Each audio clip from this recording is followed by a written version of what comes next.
बोलो खुर्शीद, किस लिए बुलाया है मुझे? क्या आप कोई नया शिकवा सुनाना है? मेरे पास बैठो, मैंने तुमसे कुछ ज़रूरी बात करनी है। नहीं, मेरे पास वक्त नहीं है बैठने का। जो कहना है बोलो, सुन रही हूं मैं। साहबजान, तुम बादशाह की माँ हो। एक माँ होने के नाते तुम्हें उसका ख्याल रखना चाहिए। तुमने तो बिल्कुल ही उसको उसके हाल पे छोड़ दिया।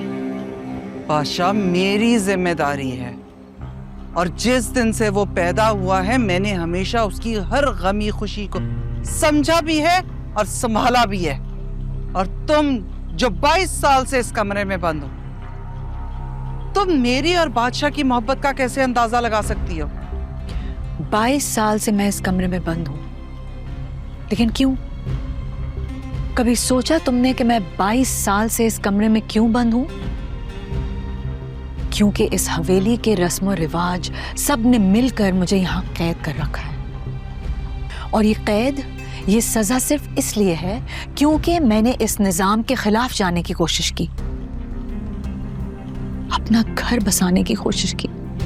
बगावत की यही सजा होती है जो तुमने खुद चुनी है। तुम इस हवेली के निजाम को बुरा नहीं कह सकती। ये निजाम जहांदाद का बनाया हुआ निजाम, जहां पर औरतों के सवाल करने पर पाबंदी है, जहां पर औरतों की राय, उनकी सोच को दबा दिया जाता है।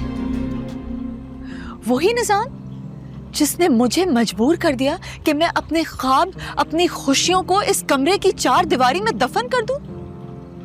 इस निजाम को भी बुरा ना कहूं मैं? बस, मैं तुम्हारे मामले में कोई बात नहीं करना चाहती, क्योंकि ये मामला तुम्हारा और जहांदाद सरकार का है। और जहां तक रही बात मेरे बादशाह और उसकी खुशियों की, तो मैंने उसके लिए कुर्बानियां भी दी हैं। ये अलग बात है कि उसने मेरी कुर्बानियों को कभी नहीं समझा। कुर्बानियां? हाँ, शायद तुमने कुर्बानियां दी हैं, लेकिन यह भी सच है कि बादशाह को तुम्हारी मोहब्बत से ज्यादा तुम्हारे वक्त की जरूरत है। तुम्हारी सख्ती, तुम्हारी गफलत ने उसमें वो खला पैदा कर दिया जिसका शायद तुम्हें खुद भी अंदाजा नहीं।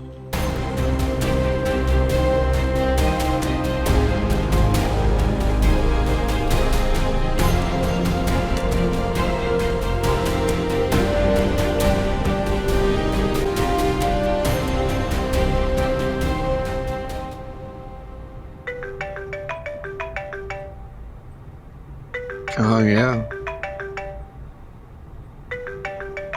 हुक्म। हुक्म तो अब आप दिया करेंगे। मुबारक हो। खैर मुबारक। चौक में खड़े हैं आप? बस वहीं जा रहा हूँ। तुम्हें कैसे पता? खानदानी लोग अपनी खुशियों पे मकबरे पे हाजिरी देने जरूर जाते हैं। ऐसा कैसे हो सकता है कि आप अपनी मोहब्बत के मकबरे पे ना आए हो? अगर हमारे शहर आ ही गए हैं तो इस जनाजे को भी कांधा देते जाएं। चल गुलाम जी। गाड़ी चौक की तरफ से हटा के मोतिया की तरफ।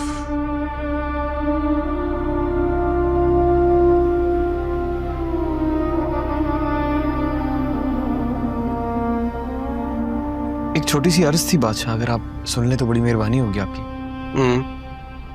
बादशाह, अर्ज ये थी कि जब आप अपनी महबूबा, मेरा मतलब है मोतिया की तरफ जाते हैं तो मुझे साथ मत लेके जाया करें। मैं बाहर बैठा रहता हूँ, अजीब लगता है मुझे सच में। तो तू भी अंदर आ जाए, अगर शायद तुझे कोई जल परी मिल जाए। नहीं बादशाह, मुझे मर्दों को लुभाने वाली औरतें बिल्कुल पसंद नहीं है। अब अगर औरत खूबसूरत होगी तो मर्द मायल तो होगा ना उसकी तरफ। इसमें औरत जात का क्या कसूर? लुभाने वाली खूबी हो तभी तो मर्द का दिल धड़कता है, वरना कहाँ पिघलता है ये पत्थर। ये आपका फलसफा है बादशाह, मेरी हकीकत नहीं। मेरी हकीकत मैं आपको पहले भी बता चुका हूं। गुलाम को, मर्दों को लुभाने वाली औरतें बिल्कुल पसंद नहीं है, हरगिज नहीं। चल दिल मेरे छोड़ ये फेरे, डॉक्टर को समझा दे।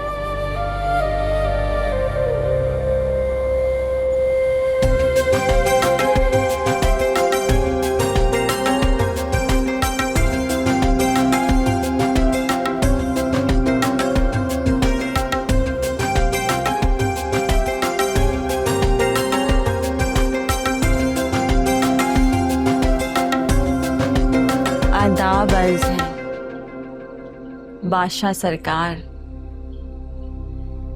आपके ही बारे में सोच रही थी और देखें आप आ गए। आज रब से कुछ और भी मांगती तो शायद वो भी मिल जाता।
पता नहीं तुम जिंदा भी हो कि मर गए।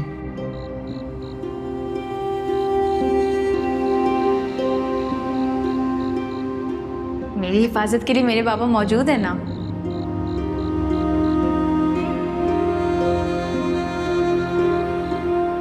बाबा मुझे तन्हाई से ना बहुत डर लगता है, आप ऐसी बातें मत किया करें। अगर मैं मर गया, मेरी जवान बेटी सुंदरी का क्या होगा? इसके सर पे कौन हाथ रखेगा? इसकी इज्जत की हिफाजत कौन करेगा? ये तो अकेली रह भी नहीं सकती, कौन इसका मुहाफिज बनेगा? या अल्लाह, ये तूने मुझे कौन से मुश्किल में डाल दिया। इस वक्त खुर्शीद साथ होती तो मैं मौत को भी गले लगा लेता, क्योंकि वो सुंदरी की हिफाजत करती। और अगर सुंदरी इसके पास पहुंच भी गई तो खुर्शीद की कितनी बदनामी होगी। एक जवान जहां लड़की एकदम इसकी बेटी बन के आ गई, दुनिया वाले तो कभी कबूल नहीं करेंगे। दुनिया की नजर में वो कुंवारी होगी।